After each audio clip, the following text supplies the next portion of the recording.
¿Cuál es el error más común al abrir la relación?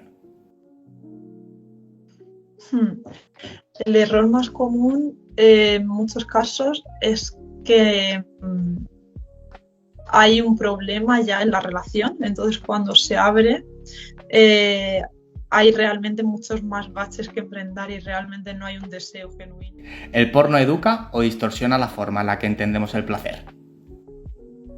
Bueno, creo que no, como sabemos, no educa, pero sí que normalmente suele ser la única muestra de educación sexual que se le suele enseñar a la población.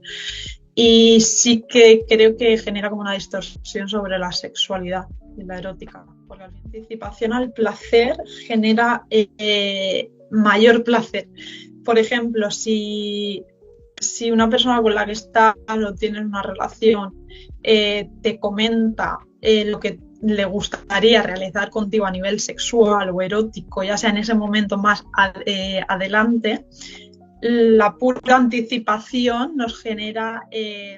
no estoy de acuerdo de que haya falta de educación emocional. Diría, de hecho, que es un buen momento sobre la educación emocional, ya que hemos ido ampliando y, por ejemplo, yo que he ido dando talleres en institutos y colegios, he visto cómo cada vez la población más joven es más capaz de conectar con sus emociones y la salud mental, que la tenemos más visibilizada, nos permite aprender más. ¿Cuál es la mayor preocupación que llevamos los hombres a la consulta?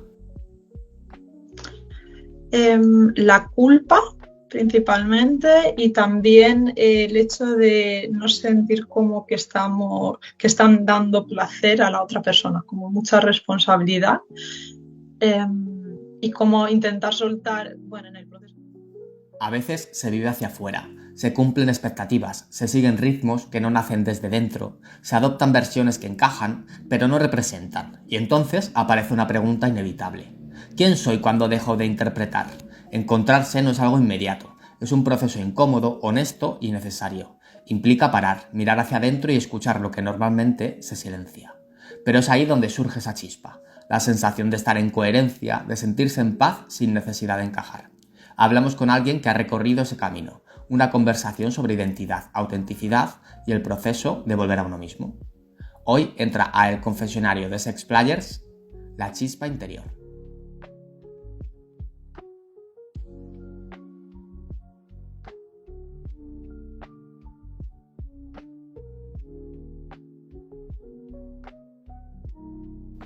Hoy tenemos con nosotros en El Confesionario de Sex Players a Ana, la chispa interior. ¿Qué tal? ¿Cómo estás? Muy bien, encantada. Encantados de tenerte con nosotros. ¿Qué te parece si te presentas tú? Vale, perfecto. Pues yo soy Ana Vera Martín, soy procedente de Murcia, aunque resido en Cataluña. Me formé como educadora social y pedagoga y aparte de ser profesora de yoga, acabé especializándome en terapia sexual e intento como tanto formar como ayudar a personas que lo necesitan.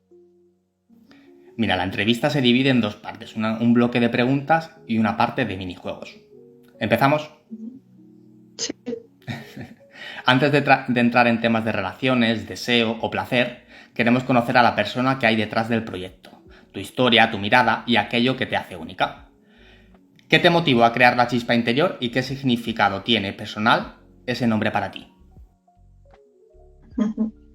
La motivación fue que tenía como muchas ganas de dar a conocer el trabajo que yo ya estaba realizando de terapeuta sexual y quería unificar en una palabra lo que significaba para mí, que era tanto la conexión con una misma y como tener como la esencia de una persona, ya sea la ilusión, y también que fuera conectado con la sexualidad. Y así mismo pues nació la chispa interior, que hace alusión a reconectar contigo y con esa parte sexual. ¿Qué idea o mensaje te gustaría que la gente asociara siempre contigo? Diría que la ilusión, reconectar con la ilusión, ya que creo que la ilusión es la base de conectar con la vida, con el placer, con la motivación, y si no existe esta motivación o esta ilusión, como que no podemos alcanzar un bienestar o una plenitud que realmente buscamos. ¿Qué es lo que más te ilusiona a ti? Conectar con mi entorno y disfrutar el día a día. ¿Eres disfrutona? Sí. ¿Sí? Sí. ¿Qué te gustaría que la gente supiese de ti antes de escucharte hablar de sexualidad o relaciones? Pues que supieran que soy una persona que soy muy empática, que me gusta entender a las otras personas, ya sea a nivel profesional o también en mi entorno más cercano, y que tengo gran sentido del humor. La verdad es que suele estar visible. ¿Has tenido algún miedo personal que atravesar para exponerte públicamente en redes hablando de sexualidad? Sí, diría que el miedo al rechazo por hablar tanto de sexualidad como de no monogamia, siendo mujer, y también el hecho de darme visibilidad donde pueda haber más comentarios que en muchos casos son de hombres, que a lo mejor pueden tener alguna intención que no sea tan constructiva. Entonces, como enfrentarme a esos miedos de que no me importe tanto el daño que la gente puede hacer, sino lo que puede beneficiar.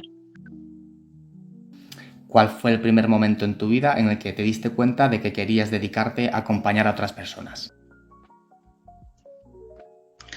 Pues esto creo que ya lo notaba desde pequeña, cuando tenía como 6-7 años, como que notaba como que quería ayudar a otras personas, y aunque no tenía bien definido cómo quería ayudar, sabía como que me gustaba mucho tanto hablar y como interaccionar con otras personas, y recuerdo en alguna conversación con adultos intentar explicar eso, que me gustaría, que mi intención era poder ayudar en el futuro. ¿Ya desde pequeña? Sí, no sabía muy bien para dónde, pero sabía que quería ayudar y acompañar a otra gente. Sobre todo estar en contacto, como que sabía que me apetecía ese contacto con otras personas. Ya más de mayor o incluso en la infancia, ¿cuál es la conversación que recuerdas tú más transformadora que has tenido en tu vida? Creo que esta pregunta es compleja, pero por decir un ejemplo que se me ocurre, sería una conversación con una amiga a raíz de haber estado viviendo en el extranjero y que yo tenía muchas dificultades para readaptarme a mi ciudad y a sentirme otra vez en plenitud.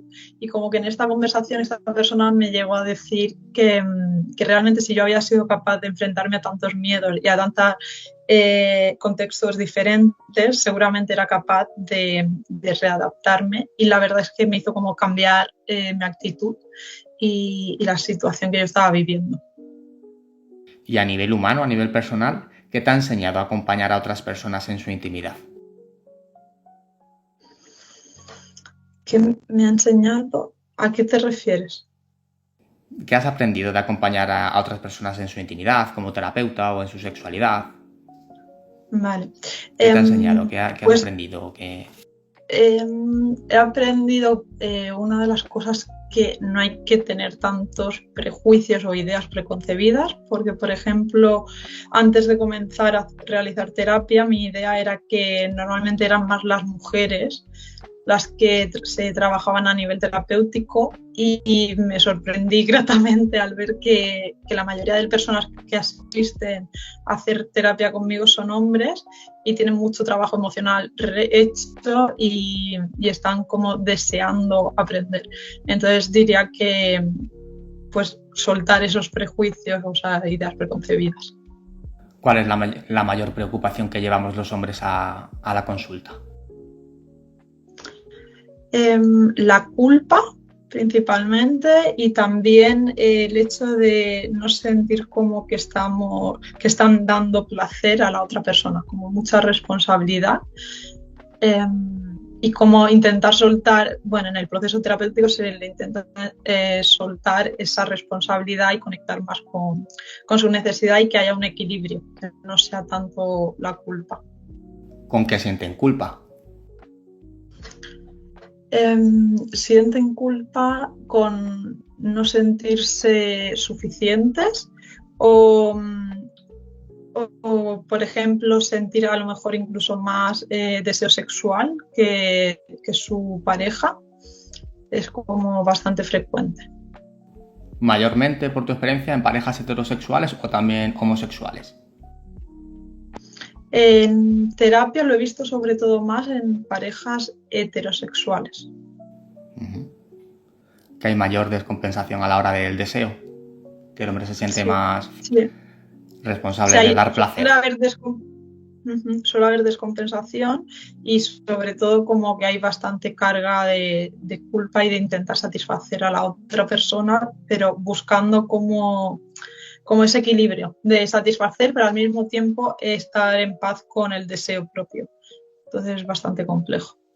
Bajo tu experiencia, ¿has tenido que romper con alguna creencia muy arraigada que casi defendías como verdad absoluta?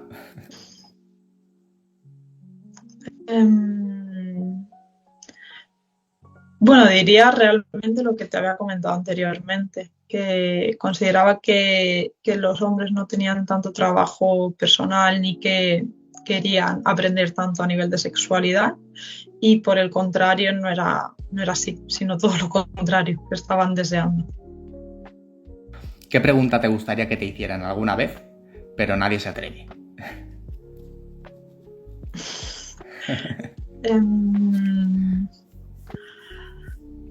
Pues es compleja esta pregunta.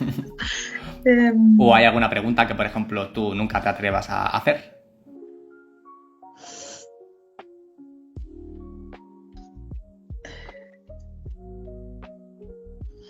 Sí, supongo que, por ejemplo, ¿cuál es el mayor miedo que tienes en tu vida de algo que no se llegue a cumplir? O sea, si tienes algo que te gustaría cumplir y por miedo no eres capaz de realizar.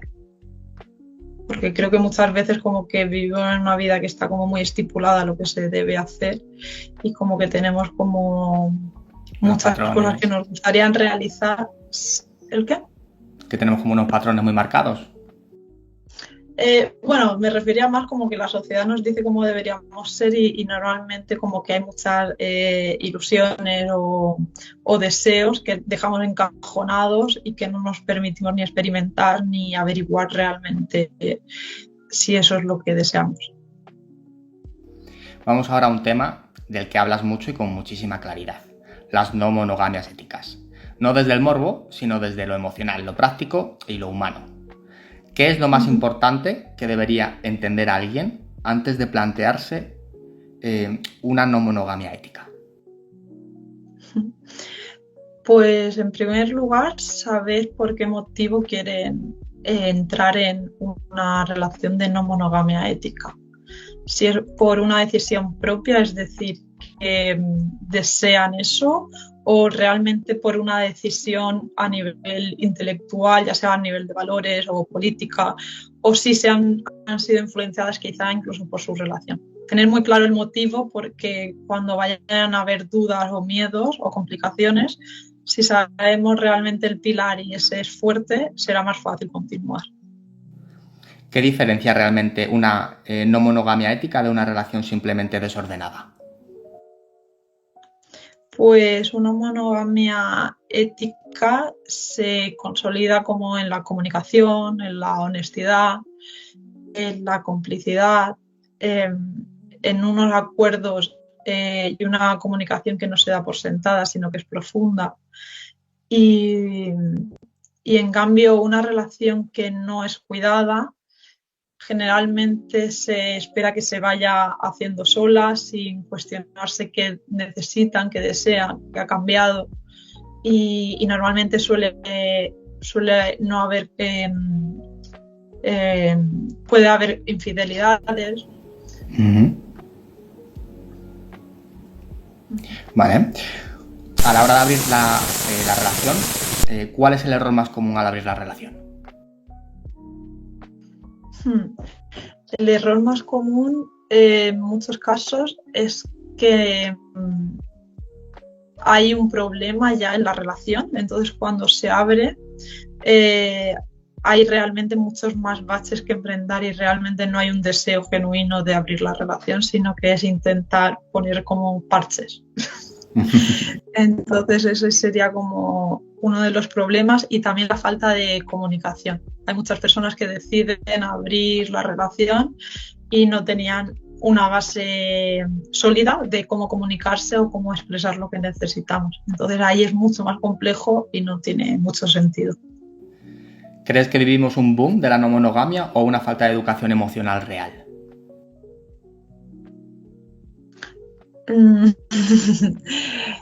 Creo que es un periodo donde hay mayor visibilidad sobre las no monogamias y esto me parece muy positivo porque aunque han existido durante décadas y hay personas que ya las habían experimentado, realmente a día de hoy se empiezan a conocer y empiezan a verse tanto en figuras públicas como a lo mejor incluso en películas. Y esto, al tener referentes, creo que es bastante positivo. Entonces, sí que se podría hablar de un boom, pero creo que ese boom nos puede beneficiar a las personas que nos relacionamos de esta manera.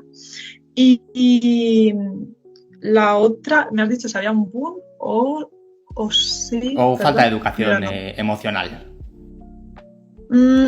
No estoy de acuerdo de que haya falta de educación emocional. Diría, de hecho, que es un buen momento sobre la educación emocional, ya que hemos ido ampliando y, por ejemplo, yo que he ido dando talleres en institutos y colegios, he visto cómo cada vez la población más joven es más capaz de conectar con sus emociones y la salud mental, que la tenemos más visibilizada, nos permite aprender más de emociones.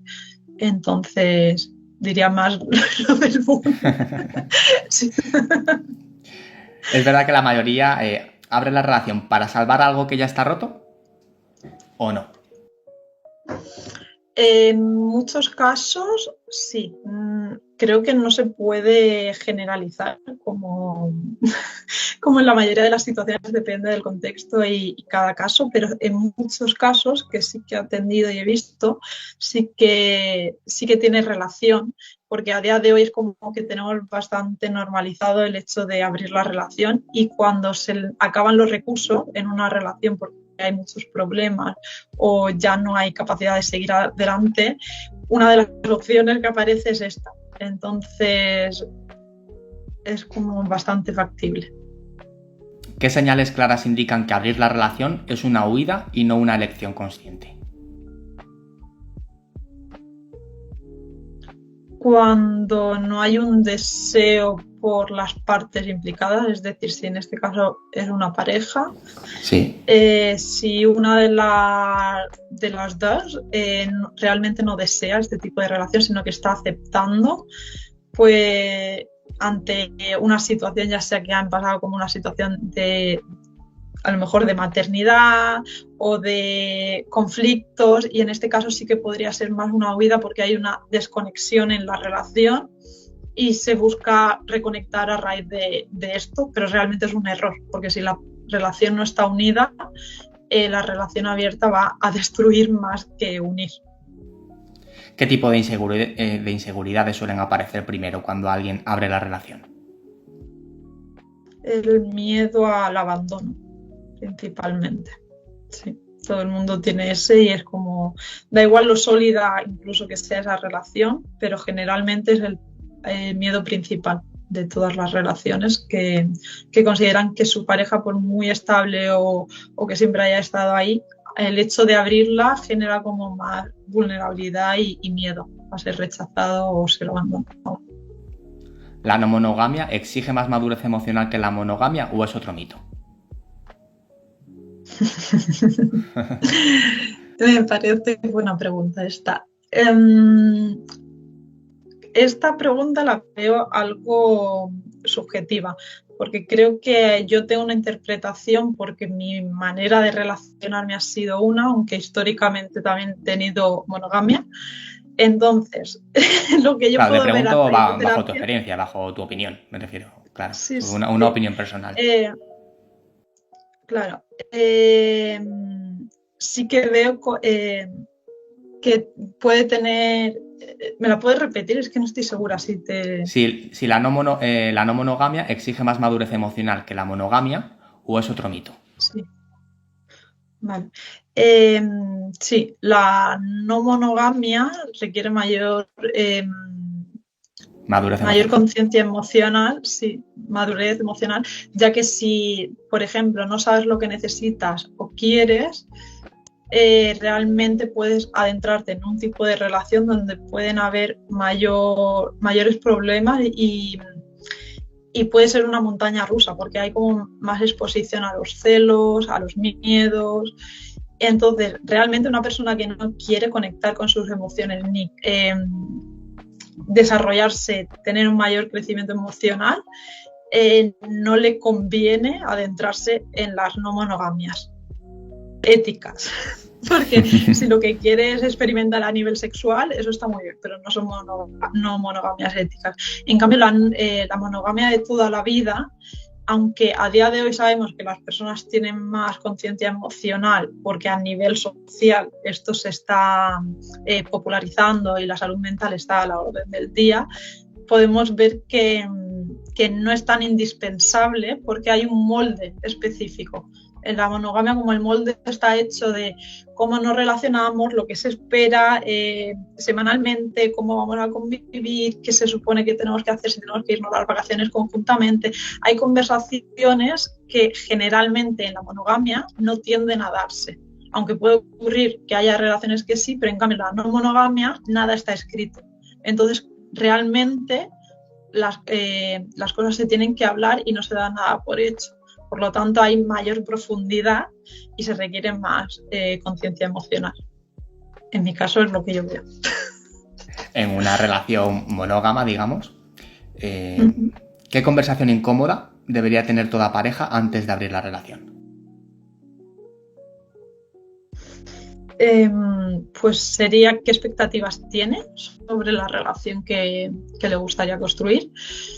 Es decir, si lo que quieren simplemente es tener encuentros sexuales con otras personas, si lo que quieren es compartir esos encuentros sexuales con su pareja, si lo que quieren es construir otras relaciones. Es decir, tener sinceridad absoluta, porque cuando empiecen realmente a experimentarlo, si no han sido claros y honestos, probablemente van a haber desencuentros, malestares, y el miedo va a ser aún mayor que si de primeras ya sabemos lo que realmente les gustaría. Y a raíz de ahí ir calibrando a qué velocidad y hasta dónde quieren ir.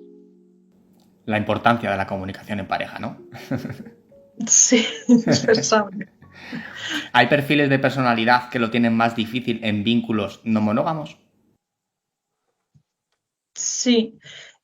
No sé si destacaría como rasgos de personalidad, pero personas, por ejemplo, lo que hemos conocido y hemos escuchado bastante en los últimos años, que es el apego ansioso, las personas que tienen, yo en mi caso también tengo apego ansioso, normalmente tienen mayor dificultad a la hora de relacionarse en no monogamias, porque van a tener más miedo al abandono y va a ser aún más costoso y necesita más implicación emocional y más trabajo a nivel terapéutico normalmente. Entonces, en este caso es más complejo, pero no quiere decir que sea imposible. A mí hace años una terapeuta que me atendía a mí me dijo que no me convenía este tipo de relaciones por mi tipo de apego, y creo que no es real, sino que hay que trabajarlo más y con mayor conciencia. No la hiciste caso. No estaba de acuerdo. Consideraba que era algo a tener en cuenta, igual que alguien cuando tiene una dificultad, por ejemplo, que tiene dioptrías y necesita ver con gafas, pues era como, vale, yo voy a entender que voy a necesitar más esfuerzo, pero no quiere decir que no sea algo para mí. Sí. En las parejas, cuando abren la relación, ¿qué suele generar más conflicto real? ¿El sexo, la gestión del tiempo o el apego emocional? Pues sorprendentemente suele ser la gestión del tiempo. Normalmente la gente se piensa que el mayor miedo es a nivel sexual, y aunque sí que puede haber miedos o celos o inseguridades, igual que a nivel emocional, el tiempo suele ser lo más complejo porque, claro, nos relacionamos con personas que también tienen otros trabajos, quizá tienen otras relaciones, depende si es una ciudad más grande o más pequeña, los tiempos de ir a un sitio a otro. Por lo tanto, lo más complejo realmente es encajar esos tiempos, aunque a nivel emocional suele ser bastante complejo también, a nivel de pareja a la hora de enfrentarse. Lo más complejo, que normalmente se suele hablar en las no monogamias y es muy visible, es cómo gestionar esos tiempos. Quedando el sexo y el apego, podría hacer otra pregunta. ¿Qué duele más imaginar a tu pareja? ¿En una relación sexual o en un enamoramiento? Pues mira, como te decía anteriormente, creo que estos casos es bastante subjetivo, depende de la persona, pero si lo hacemos a grandes rasgos, normalmente el mayor miedo tiende a ser el enamoramiento. Cuando mi pareja o mi relación va a tener un encuentro y acaba desarrollando una relación con otra persona, ese enamoramiento me genera normalmente más miedo al rechazo o al abandono, porque normalmente consideramos que si te enamoras de otra persona, ese enamoramiento va a ser tan fuerte que no vas a mantener el amor o saber cuidar esta relación. Y sí que es verdad que es bastante complejo de sostener, pero sí que es factible. Lo que pasa es que es un miedo bastante potente. Vamos a hablar de potenciar el placer, herramientas, curiosidades y educación sexual. Como terapeuta sexual tienes una visión muy clara sobre el placer y cómo construirlo, sostenerlo y ampliarlo. Vamos a profundizar ahí. ¿Cuál es el error más frecuente que impide disfrutar del placer sin que la gente sea consciente de ello? Normalmente suelen ser las expectativas de lo que quiero conseguir en el sexo, de cómo me quiero sentir, de cómo quiero hacer sentir a la otra persona, de estar adelantándote más a lo que te gustaría que ocurriera específicamente, en vez de sentir lo que tu cuerpo ahora mismo está percibiendo y queriendo y lo que está ocurriendo en esa situación. ¿Qué práctica o hábito recomendarías para reconectar con el cuerpo cuando el deseo desaparece? Un hábito bastante sencillo sería bailar. Bailar nos conecta con el cuerpo y también movemos la pelvis, que es una parte muy importante en la sexualidad, y se conecta también con el deseo. Y es una práctica súper sencilla que la podemos hacer en cualquier momento y nos despierta el deseo. Es como algo que podemos ir practicando. O sea que bailar. Sí, bailar en casa, bailar de fiesta, bailar con la pareja, bailar simplemente ayuda mucho más de lo que pensamos. Si pudieras corregir un solo aprendizaje erróneo de la educación sexual tradicional, ¿cuál sería? Evitaría que se centrara en el contocentrismo y hablaría más del placer en la vida, porque al final el placer lo sentimos por todos los sentidos, y potenciar más ese disfrute a nivel general, porque eso nos lleva en consecuencia al placer sexual. Y bueno, sobre todo que haya educación sexual. En mi caso nunca la hubo ni en el instituto ni en el colegio, entonces ya simplemente rompiendo eso también me parecería un avance. ¿Cuál es la curiosidad científica o psicológica sobre el placer que más te fascina?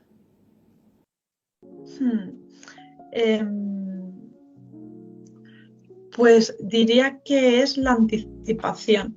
La anticipación al placer genera mayor placer. Por ejemplo, si una persona con la que estás o tienes una relación te comenta lo que le gustaría realizar contigo a nivel sexual o erótico, ya sea en ese momento más adelante, la pura anticipación nos genera deseo. Entonces me parece fascinante porque ahí realmente no tienes que elaborar ni hacer grandes cosas, simplemente el conectar con algo que quizá vaya a suceder o no, pero el simple anticipación ya genera el deseo. ¿Crees que hay muchas personas que no tienen deseo, digamos, cuando en realidad nunca han explorado qué les excita de verdad?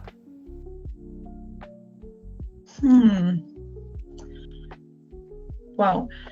Sí que creo que hay personas asexuales y personas que quizás no conectan con el disfrute a nivel sexual, pero una cosa es el disfrute a nivel sexual y otra cosa es el placer en cosas sencillas como puede ser comer, darte un baño. Entonces sí que creo que hay personas que quizás están desconectadas de su placer a nivel incluso diario y que eso puede desembocar a lo mejor en mayores dificultades en la sexualidad, pero no quiere decir que las personas asexuales de pronto vayan a tener ese deseo o ese placer que igual no sentían. Creo que son como cosas diferentes y ahí es importante como diferenciarlo.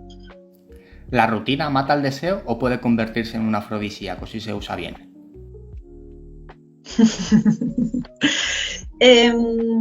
Normalmente la rutina sí que es potencial destructor del deseo, porque normalmente si lo pensamos en una relación que normalmente se acaba de iniciar o lleva poco tiempo, suele haber como mucha novedad en todos los detalles y esa novedad es como una chispa muy potente en la sexualidad. Entonces, la rutina es lo opuesto a la novedad y en este caso sí que diría que la rutina puede destruir a nivel erótico. Entonces, tenemos que buscar cómo crear como nuevas situaciones, aunque sean con pequeños detalles. En una pareja larga, ¿el deseo se pierde o simplemente cambia de forma? Normalmente suele cambiar de forma. El deseo no es estable, va cambiando a lo largo de toda la vida y más en una relación que dura tiempo. Entonces, este deseo probablemente se ha ido modificando y requiere de seguir experimentando porque seguramente vaya a seguir cambiando, pero, pero no es que se elimine, sino que va variando. ¿Hay alguna práctica sencilla que podría aumentar el placer sin necesidad de introducir nada nuevo en la relación? Sí, por ejemplo, ir a nuevos contextos como puede ser o la playa o un hotel o un restaurante, meter como pequeñas novedades que no solían haber o incluso también conexión, crear entornos de conexión emocional como puede ser, por ejemplo, a nivel semanal, simplemente contarnos cómo nos sentimos, pero sin tener que resolver absolutamente nada, simplemente reconectando, porque la reconexión emocional también favorece la conexión sexual. Algo muy típico yo creo que es que muchas personas piensan o esperan que su pareja adivine lo que les gusta en la cama. ¿Por qué es tan común ese pensamiento? Bueno, creo que el cine como que nos ayuda mucho a tener esa idea de que la pareja va a saber, si realmente es la pareja ideal, te va a enseñar o va a saber dónde tocar o cómo hacer. Y creo que es un mito bastante, que nos ha hecho bastante daño, porque nos hace creer que realmente no hay comunicación en el sexo y lo hay tanto a nivel sensorial, es decir, con el cuerpo, como a nivel verbal. Entonces, creo que es bastante interesante que la gente vaya como viendo situaciones o reflexionando sobre esto, que es bastante natural y que dejen a un lado. O sea, pueden ocurrir situaciones donde no haga falta la comunicación verbal, pero siempre va a haber comunicación, aunque sea a nivel corporal. Por lo tanto, siempre hay comunicación. Cogiendo las palabras cine y sexo de lo que me acabas de decir, ¿el porno educa o distorsiona la forma en la que entendemos el placer? Bueno, creo que no, como sabemos, no educa, pero sí que Normalmente suele ser la única muestra de educación sexual que se le suele enseñar a la población y sí que creo que genera como una distorsión sobre la sexualidad y la erótica, porque al final nos enseñan una manera de relacionarnos en el entorno sexual que no suele ser la que realmente ocurre en las camas de todas las relaciones y como que ahí se muestra que no hay comunicación, como mucho más tiende a ser más violento, se observa que no hay ni uso de preservativos, suele ser como muy coitocéntrico, es decir, como al final unos pasos concretos que nos hacen creer que esa es la sexualidad y no es así. En consulta, ¿crees que la gente lleva una idea del sexo, o sea, a la hora de exponer como un encuentro sexual? ¿Sería como muy pornográfico, dirías? Que lo relacionan siempre enseguida con el porno. Es la primera idea que nos viene a la mente. Claro, depende de la persona, porque no las personas a las que atiendo no tienen como una idea concreta, específica de lo que es el sexo, pero sí que el porno nos ha dado como una base común de lo que entendemos y entonces normalmente sí que el hecho del coito, de la penetración, suele ser como algo bastante puesto sobre la mesa, sobre todo cuando una de las personas tiene pene en la relación. Entonces sí que esa idea, la idea de intentar ver que la sexualidad es mucho más que eso, es algo importante a trabajar en la terapia porque normalmente esa idea está. ¿Esa idea está más arraigada en los hombres o en las mujeres heterosexuales? Claro, si son parejas heterosexuales, normalmente están arraigadas en ambos, porque hemos interiorizado lo mismo a raíz del porno o de los conocimientos de la calle a nivel sexual de la misma manera. Entonces suele ser... O sea que ambos al describir un encuentro sexual incluyen el coito con penetración, como primera idea. Normalmente sí, o sea, sí que es verdad que los hombres generalmente tienen un poco más esa idea y las mujeres intentan indagar o incluso a lo mejor en situaciones donde hay una relación hetero y el hombre puede tener disfunción eréctil, que esto es bastante común, la mujer está más predispuesta o más abierta a indagar o experimentar otras maneras de tener encuentros sexuales y en cambio el hombre tiene más... ideas preconcebidas que esa no es la sexualidad que debe ser, entonces tienen más dificultades. Por lo tanto, aunque los dos lo tienen, la mujer está normalmente más abierta a experimentar otro tipo de sexualidad. Ahora vamos a hablar de reconectar con el cuerpo, la respiración, el movimiento y el placer. En este bloque queremos ir a algo que muchas veces pasamos por alto, la desconexión con el propio cuerpo. ¿Cómo influye la forma en que respiramos en nuestra capacidad para sentir placer?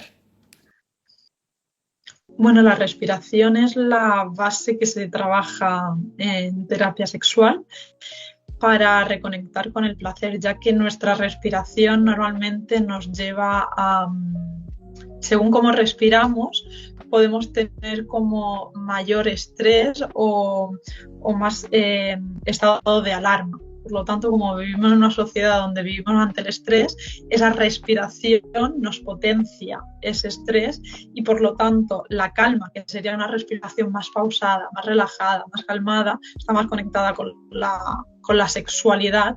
Que, bueno, esta idea, por ejemplo, es diferente a lo que vemos en el porno y al contrario, suele ser que una respiración más amplia, más relajada, está más abierta al placer. ¿Qué relación hay entre estrés acumulado y bloqueo del deseo?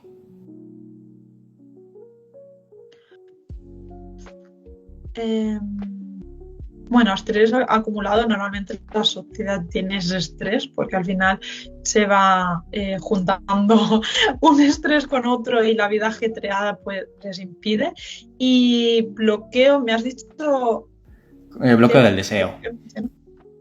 Vale, bloqueo del deseo. Sí que uno puede desembocar en el otro, es decir, la conjunción del estrés puede desembocar en un bloqueo a nivel sexual, pero no siempre van relacionados. Este último, el bloqueo, puede suceder también a raíz de un trauma una situación compleja a nivel vital muy puntual, que una vez que se marcha esa situación se puede o perpetuar o quizá en algún momento desaparecer, a veces con poquitos cambios. Entonces, bueno, tiene una relación, pero es diferente. Porque muchas personas tensan el cuerpo sin darse cuenta durante la intimidad. Bueno, hay diferentes motivos. Uno de ellos es que nos han enseñado, como iba mencionando en el porno, que normalmente expresiones del cuerpo como más bruscas o tensas, como que nos enseñan que esas posiciones aumentan el placer, pero al contrario, cuando el cuerpo se contrae es más difícil que el placer se pueda desarrollar por el cuerpo. Entonces, ese sería uno de los motivos. Otro es la inseguridad o el estrés, también por la expectativa de lo que va a ocurrir en el encuentro sexual, el miedo de no estar a la altura y también incluso a nivel corporal. Hay muchas personas que no se sienten cómodas con su propio cuerpo, entonces también se tensan sin darse cuenta. Bueno, estos serían algunos de los motivos. La relajación muscular juega un papel importante en la intensidad del orgasmo. Sí, como te iba comentando, aunque creemos justo lo contrario, la relajación realmente aumenta la capacidad de poder sentir el placer y por lo tanto el orgasmo. Y normalmente cuando ese descanso, ese calma que nos permite conectar más fácil con el placer, si no estamos pensando, por ejemplo, en conseguir el orgasmo, por lo tanto estamos como más relajados, es más fácil conectar con ese orgasmo, incluso que sea más amplio, que si estamos como obsesionados pensando que quiero llegar al orgasmo. Hoy en día que hablamos que vivimos estresados y con un ritmo muy acelerado, ¿de qué manera el consumo constante de estímulos visuales altera nuestra percepción del placer real? Pues en resumen te diría muchísimo. Bueno, al final, mira, si pensamos, por ejemplo, en cómo nos relacionábamos, incluso cómo jugábamos de peques, normalmente era con menos tecnología y había más capacidad de socializar y de disfrute y por lo tanto mayor creatividad. Pues lo mismo pasa en la sexualidad. Si estamos expuestas en nuestra vida diaria a ordenador, pornografía, estímulos como puede ser Instagram, que al final nos generan mucha dopamina, esta dopamina o estos inputs que al final nos generan muchos estímulos, si son tan constantes, lo que produce es que necesitamos estímulos aún mayores para conectar con el placer en la sexualidad. Por lo tanto, no es más bien contraproducente el consumo de pornografía o de este tipo de dopamina, como decíamos, de aplicaciones, ya que disminuyen al final el disfrute o la conexión con el cuerpo. Ya hemos pasado el bloque de preguntas, ahora vamos al bloque de minijuegos. Vale.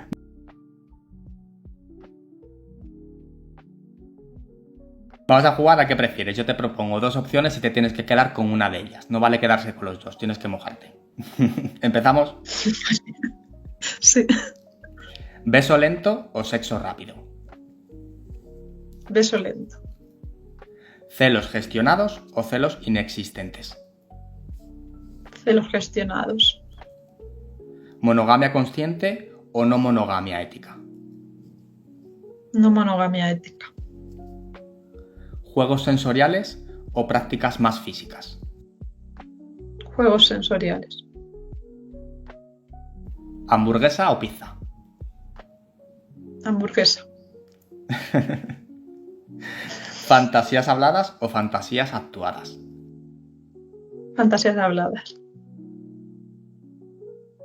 ¿Compromiso profundo o libertad amplia? Compromiso profundo. ¿Leer o ver una película? Ver una película. ¿Silencio cómodo o charla eterna? Silencio cómodo. ¿Luz tenue u oscuridad total? Luz tenue. ¿Playa o montaña? Playa. Vamos con las dos últimas. ¿Plan chill o plan de aventura? Plan de aventura. ¿Encuentro espontáneo o planificado? Encuentro planificado. Vamos a jugar al otro minijuego, que es, yo te digo una palabra y tú me dices lo primero que te venga a la mente. Puede tener relación con lo que te digo o no. ¿Vale? Vale. Mira, deseo. Placer. Unicornio. Cucurucho. Confianza. Compromiso. Risa. Humor. Chocolate. Blanco. Orgasmo. Placer. Vulnerabilidad. Intimidad. Amor. Deseo. Comunidad. Amistad. Compromiso. Lealtad. Juego. Disfrute. Vergüenza. Infancia. Vamos con las dos últimas. Cuerpo. Sensualidad. Comunicación. Relación. Estos juegos siempre son divertidos. Bueno, Ana, hemos llegado al final de la entrevista. ¿Qué tal te has sentido? ¿Has estado a gusto? Muy a gusto, la verdad. Sí. Al final ya me pareció como que ya estaba cómoda de mira que solo me veo a mí, pero me he sentido como a gusto al final. Como que Me alegro. ¿Hay algo que te gustaría decir o que yo no te haya preguntado? Pues mira, sí, cuando estaba pensando en la entrevista, como que hablamos bastante de homosexualidad, que al final no han salido las preguntas, y me vino a la cabeza el tema de la bisexualidad. Y creo que es algo que está bastante presente, por ejemplo, las personas que suelen acudir a mi consulta suelen tener como o dudas o están en un proceso de cuestionarse su orientación sexual, o incluso a lo mejor no están como cerradas en lo que realmente les interesa, y como que me parece algo bastante interesante a destacar, como que no hay como personas solamente heterosexuales, homosexuales o bisexuales que acuden a mi consulta, sino que hay variedad y me parece fascinante. Eso merece otra entrevista. Mira, como es tradición en el confesionario de Sex Players, te vamos a pedir que dejes una pregunta para el próximo invitado o invitada del confesionario. No se sabe quién será. Puede ser una pregunta divertida, atrevida o completamente random, ¿vale? Y te vamos a formular la pregunta que han dejado para ti. En este caso te la ha dejado Noelia Medina, escritora de novela erótica. La pregunta que te ha dejado es: ¿hay algo que te encantaría hacer pero que todavía no te has atrevido? Sí, sí, me gustaría vivir una temporada en Francia, pero aunque llevo muchos años queriendo hacerlo, nunca lo he hecho. ¿Cuál es la No pregunta sé si que era a deja? nivel erótico o Dime. era más abierto. O sea, que la No, pregunta que me ha hecho Noelia... fue como no, general, lo no. primero que te venga. Vale, vale. Era como un poco así amplia. Vale, pues la pregunta para la siguiente persona sería ¿qué alimento le genera como mucho placer a esta persona? Vale, la anotamos. Bueno, Ana, pues muchas gracias por todo. Un beso muy fuerte. Igualmente. Un Vale, un abrazo. placer. Adiós. Chao.